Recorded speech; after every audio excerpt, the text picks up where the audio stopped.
Ya jamaah, kita kembali lagi di rumah Mama Dede.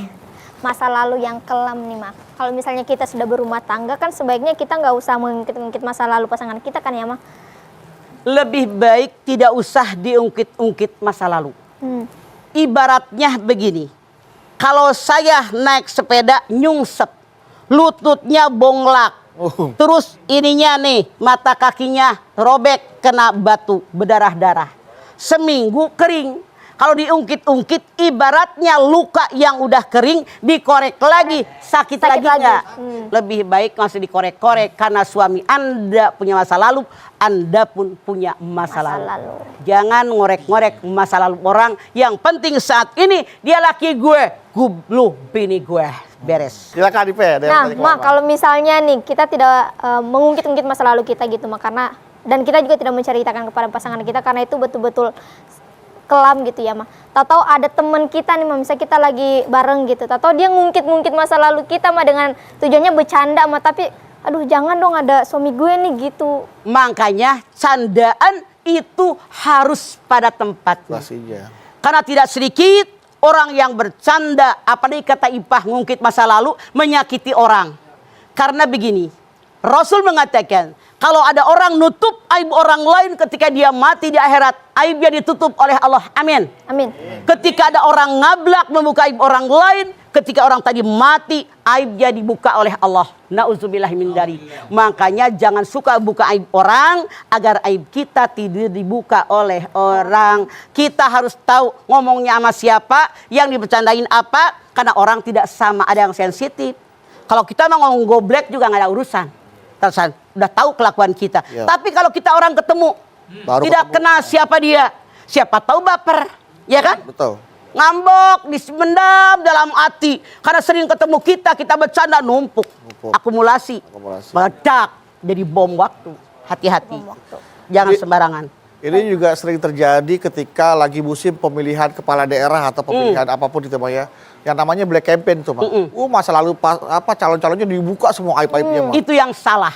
Jadi biar masyarakat tuh terpengaruh oleh pilihannya. Betul. Itu yang salah, itu yang jahat, yang ngebuka aib yang lalu pasti dihantam oleh Allah dengan aibnya dibuka sama orang lain. Lebih jahat lagi. Makanya hati-hati. Itu persaingan yang buruk.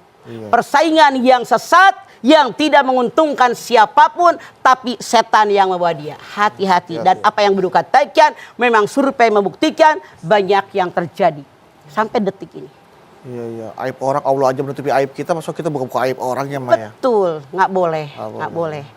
Ya, ketika orang yang baru keluar dari penjara gitu, residivis, Mah, kemudian dia bertobat, harus kembali ke masyarakat. Kadang-kadang masyarakat menerimanya sulit tuh, Mah. Iya. Ini yang salah. Yang namanya di rutan itu, rumah tahanan itu namanya pembinaan.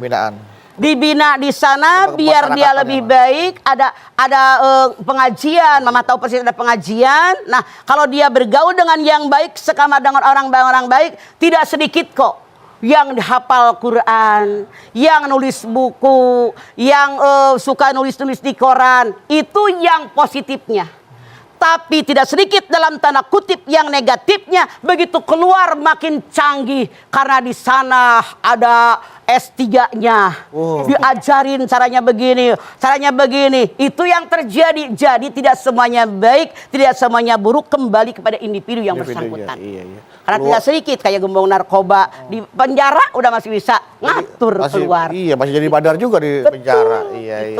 Akan belajar, maling belajar lagi sama sana yang lebih canggih lagi. Di atasan dia kepintarannya. Nah, ini bicara masa lalu nih, Mah. Kan katanya kalau cowok baik-baik, ya jodohnya cewek baik-baik. Cewek nggak baik, ya jodohnya cowok yang nggak baik. Nah, kalau kita masa lalunya nggak baik, sudah pasti kita jodohnya akan nggak baik juga dong. Sebentar. Al-Quran mengatakan, perempuan yang baik buat laki-laki yang baik, laki-laki yang baik buat perempuan yang baik, perempuan yang buruk buat laki-laki yang buruk, laki-laki yang buruk buat perempuan yang buruk. Apa maksud ayat ini? Kita kalau ditanya pengen isi yang baik apa yang buruk? Yang baik dong, Ma. Pengen suami yang baik apa yang buruk? Yang baik. Kalau kita pengen yang baik, jadikan diri kita orang baik dulu. Pasti lelaki juga nyari perempuan yang baik.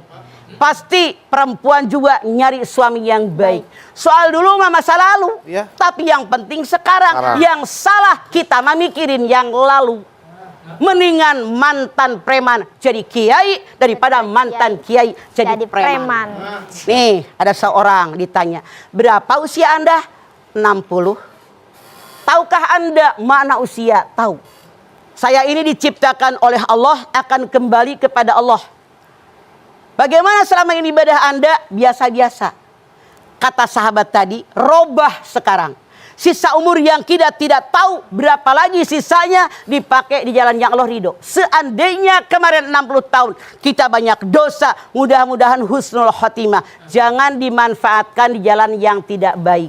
Makanya ada orang ketika ditanya, Bapak berapa usia Bapak? Itu usianya katanya 62 tahun. Dia bilang, saya usia baru 2 tahun. Yang nanya aneh, udah tua begini 2 tahun. Kata orang yang ditanya, dulu saya 60 tahun berbuat dosa, maksiat dan segalanya. Baru 2 tahun saya sadar, alhamdulillah. Makanya saya katakan usia saya 2 tahun. Makanya kita minta sama Allah, ya Allah biha, ya Allah biha, ya Allah bihusnil khotimah. Amin, amin. Setelah ini kami kembali lagi, tetaplah bersama kami di Rumah Mama Dede.